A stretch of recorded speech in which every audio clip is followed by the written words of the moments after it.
বিসমিল্লাহির রহমানির রহিম। আসসালামু আলাইকুম। আব্দুল ফার্মিং লাইভ ইউটিউব চ্যানেলের পক্ষ থেকে দর্শক আপনাদের সবাইকে সাদর আমন্ত্রণ। আশা করি সবাই ভালো আছেন।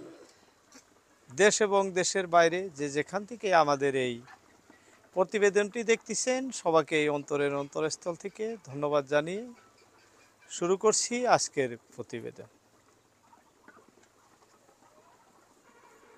দর্শক, খামারিদের কথা বলার বিষয় খামার নিয়েই।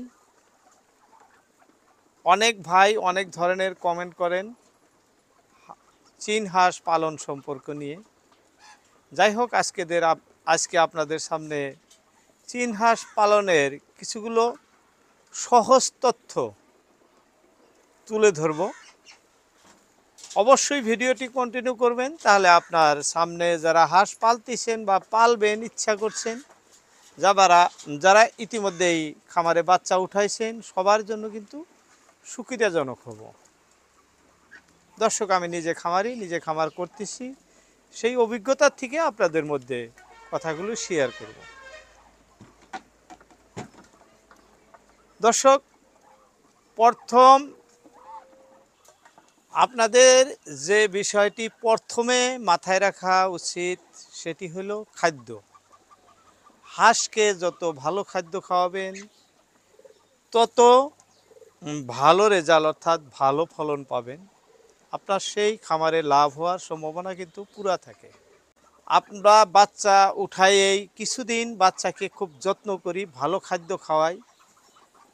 খাওয়ানোর পরে যখন বাচ্চাগুলোর বয়স 20 থেকে 25 দিন বয়স হয়ে আসে, 600 গ্রাম 700 গ্রাম এরকম ধরনের যখন ওজন হয়ে আসে, তখন আমরা মিশ্রিত খাদ্য খাওয়াই। একেবারে নিম্নমানের খাদ্য খাইতে দেই, যে খাদ্য খাইয়ে হাঁসগুলা নুলা ন্যাংরা বিভিন্ন ধরনের বেমার আজার হয়ে থাকে, মাথাটা বড় হয়ে যায়, শরীরটা শুকিয়ে যায়, এরকম বিভিন্ন ধরনের রোগ বালাই কিন্তু আমাদের ওই সময় দেখা দেয়, অর্থাৎ 20 থেকে 25 বা 30 দিন, এই 1 মাসের ভিতরে। তাই আপনি যদি খাদ্য খাওয়ান, প্রথম থেকেই নিম্নমানের খাদ্যই খাওয়াবেন, দামি খাদ্য আপনাকে খাওয়াইতে লাগে না। ফার্স্ট থেকেই হয়তো 2-3 দিন স্টার্টার ফিড দিলেন, স্টার্টার ফিড 5-7 দিন দিলেন, তারপর থেকে 10-12 দিন পর থেকে ফিটের সঙ্গে কিছু চাপড় দানা মিশিয়ে রাখলেন। লাহে লাহে চাপড় দানা আর গমের ভুসি আর ফিট মিক্স করে কিছুদিন খাওয়াইলেন।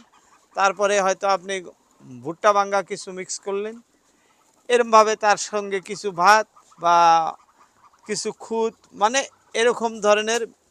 তারপরে কিছু সিদ্ধ শাক সবজি, আমি গুঁড়া খাওয়াইতে বারণ করি, নিষেধ করি, গুঁড়া খাওয়াবেন না। সিদ্ধ শাক সবজি সেটা কিছু মিক্স করে দিলেন। তারপরে কিছু কাঁচা ঘাসের জন্য, আপনার যখন হাঁসের 1.5 মাসের মতো বয়স হবো, ফিল্টে ছাড়িয়ে দিবেন। নিজেরা কিন্তু কাঁচা ঘাস খাওয়ার জন্য ব্যতিব্যস্ত হবো, তখন খাবো। আর যেনাদের হাওর অঞ্চলে বাড়ি বা বাড়ির আশপাশ জলাশয় আছে, শামুকের ব্যবস্থা আছে, তেনাদের জন্য তো কোনো টেনশনই নেই। 18 থেকে 20 দিন পালার পরে আপনি পানিতে ছেড়ে দিবেন, সেখানে কচুরি পানা থাক, ঘাস থাক, কি আছে, পোকামাকড় যাই আছে, চীন হাঁস খায়া কিন্তু লাহে লাহে বড় হওয়া শুরু হব, প্রাকৃতিকভাবে বড় হব। সেখানে আপনাদের টেনশনের কোনো কারণই আসে না। খরচা একদম নিম্ন পর্যায়ের হব। তাই আমার তরফ থেকে সাজেস্ট, প্রথমে খাদ্যর, যদি আপনি ভালো খাদ্যর থেকে ভালোভাবে খামার করেন, ভালো খাদ্য খাওয়ান, আপনার হাড় যদি ভালো থাকে, সেই ক্ষেত্রে আপনার কোনো ধরনের সমস্যা কিন্তু আসবো না। দর্শক, 2 নাম্বার বিষয় খুব জটিল, খুবই জটিল। এটার সমাধান সবাই দিতেই পারেন না, যার জন্য খামার ধ্বংস হয়ে যায়, বাচ্চা মরে যায়, বিভিন্ন ধরনের সমস্যা আপনাদেরকে দেখা দেয়। সেটা হলো মেডিসিন। আপনারা হাঁস খামার করছেন, যিনি মানে প্রশিক্ষণপ্রাপ্ত উনি তো মেডিসিন কোনটা কোন সময় কিভাবে খাওয়াইতে হয় সব জানেন, সেই হিসাবে মেডিসিন খাওয়ায় থাকেন।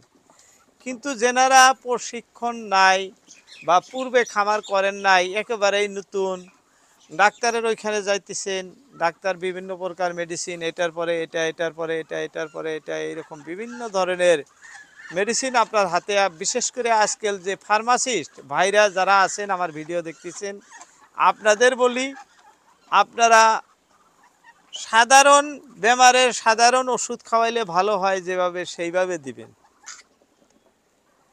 আমাদের খামারি ভাইদের বেশিরভাগ খামার ধ্বংস করতেছেন আপনারা এই ফার্মাসিস্ট যারা, ফার্মাসিওয়ালা ভাই, অর্থাৎ মেডিসিন বিক্রি করেন আপনারা, কিন্তু আপনারা মানুষের খামারের বিষয়ে লক্ষ্য না করে আপনার মুনাফা কীভাবে সেইভাবে বিক্রি করে থাকেন, যার জন্য অনেক খামারি খামার করতে পারে না, নতুন যারা।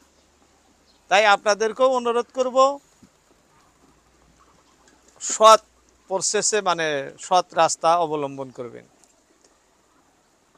যাই হোক দর্শক, আপনাদের ওষুধ সম্পর্কে বলতে হয়, যদি কোনো হাঁসের বেমার আজার নাই, ইচ্ছাকৃতভাবে মেডিসিন খাওয়ানোর প্রয়োজন হয় না, যদি আপনার হাঁস সুস্থ সবল থাকে, সেই ক্ষেত্রে কিন্তু কোনো মেডিসিনের প্রয়োজন হয় না। একজনে বললো আপনার হাঁসকে এটা খাওয়ান, খাওয়াবেন না, ওইটা খাওয়ান, খাওয়াবেন না, কোনো প্রয়োজন নাই, বিনা প্রয়োজনে মেডিসিন খাওয়াবেন না।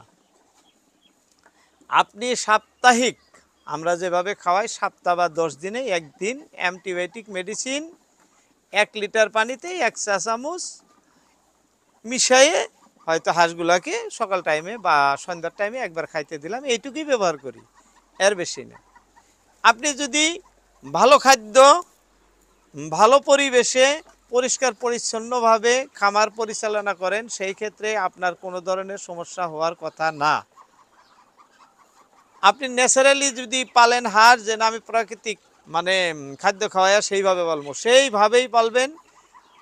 একই পর্যায়ের, আজকে খুব ভালো খাদ্য দিছেন, কালকে একবারে নিম্নমানের দিলেন, এরকম কোনো সময়ই দিবেন না।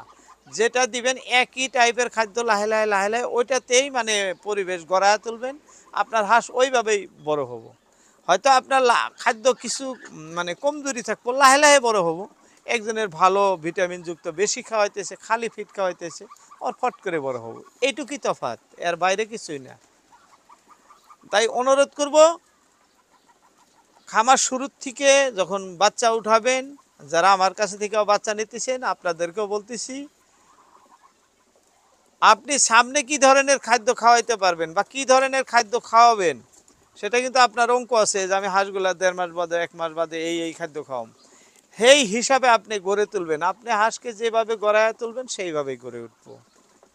যাই হোক দর্শক, আমাদের হাঁস বর্তমানে প্রচুর ডিম দিতেছে, বাচ্চা উপরওয়ালায় দিলেই ভালো আসতেছে, কারণ কোনো ইনকিউবেটর মেশিনের সহায়ে আমি বাচ্চা মানে ফুটাই না, হাঁস দিয়েই হাঁসের বাচ্চা ফুটাই আসি, যার জন্য বাচ্চাগুলা খুবই সুস্থ সবল বা দৈহিক গঠন চতুর্দিক দিয়েই ভালো হয়, খুব মানে তরতাজা বা শক্তিশালী বাচ্চা হইতেছে।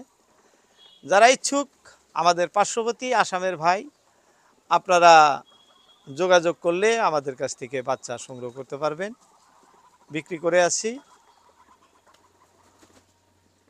আমাদের সাথে যোগাযোগের মোবাইল নাম্বার 7896993677। বলতে বলতে অনেক কথা বলে ফেললাম আপনাদের মাঝে, বলার মধ্যে অনেক ভুল ত্রুটি রয়ে যায়, ক্ষমার দৃষ্টিতে দেখবেন। আজকের মতো আপনাদের মধ্যে থেকে বিদায় টানছি। আসসালামু আলাইকুম।